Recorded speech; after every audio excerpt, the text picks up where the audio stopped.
اور کوئی کہ قرآن پڑھنے، قرآن سے جتنے احکام آپ نے نکالنے تھے، جتنے فتوے نکالنے تھے آپ نکال چکے، اب کیا فائدہ قرآن کا؟ سبحان اللہ.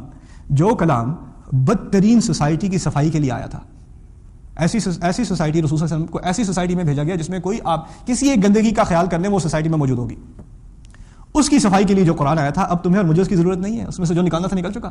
یہ کیا کوئی ایک جو ہے محدود قسم کا ذخیرہ ہے، کوئی لمیٹڈ قسم کا ذخیرہ ہے، اس میں سے جو نکال سکتے تھے نکال چکے، اب کوئی اور باقی نہیں رہا اس کے اندر؟ کیسی بات کر رہے ہو؟ قرآن کا تدبر ہی تو دلوں، اگر آپ نے دل کو صاف کرنا ہے، افلا یتدبرون القرآن ام علی قلوب اقفالها، یہ قرآن پہ تدبر کیوں نہیں کرتے؟ یا کیا ان کے دلوں پہ تالے پڑے ہوئے ہیں؟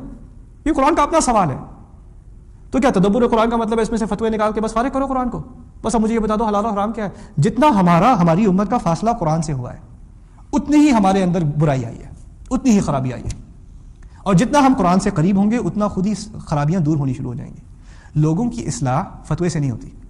کسی کو آپ بتا دو یہ حلال ہے یا یہ حرام ہے، کسی کے گھر میں جھگڑا ہو رہا ہے جائیداد کا، ٹھیک ہے نا، جائیداد کا مسئلہ ہے، دو بھائی آپس میں لڑ رہے ہیں، آپ جا کے کہیں دیکھو شریعت میں ہے کہ تمہیں اتنا اور تمہیں اتنا اور تمہیں اتنا.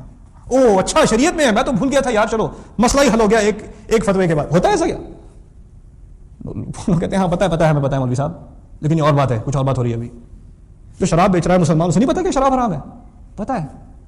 اصل میں دل پہ اثر نہیں پڑا ابھی غیب کی حقیقت آنکھ بند ہے، وہ اس کو پیسے نظر آ رہے ہیں، اس کو جو نقصان ہے انما یاکلون فی بطونہم النار، اپنے پیٹ میں آگ بھر رہا ہے، اس کو اس بات کا احساس نہیں ہے، کیونکہ وہ حقیقت دیکھی ہوئی اندیکھی حقیقت ہے. وہ حقیقت صرف اس وقت کھلتی ہے جب انسان کا تعلق قرآن سے بڑھے، اور وہ اصل تعلق قرآن سے بڑھنا وہ نماز میں ہوتا ہے.